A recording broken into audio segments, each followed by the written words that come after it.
Depuis plus d'une semaine, le personnel du tribunal de première instance de Farana est menacé de libérer le local privé en ruine, qu'il occupe depuis 2010, par une entreprise de construction. Ce local était la résidence privée du feu président Ahmed Sékou Touré. C'est la famille Touré qui a passé ce local sans contrepartie à la justice, quand il s'agissait de la reconstruction du tribunal, il y a 13 ans de cela, d'après des sources proches du dossier.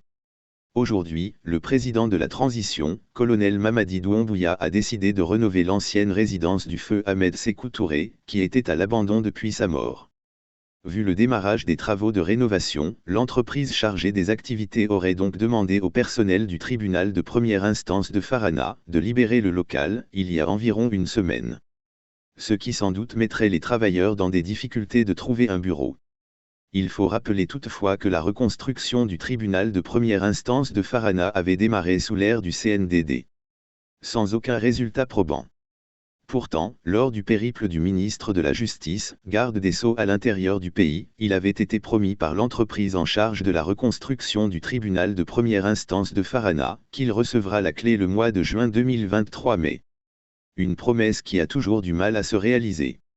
Surtout quand on sait que le coût global des travaux de reconstruction de ce bâtiment s'élève à plus de 14 milliards de nos francs.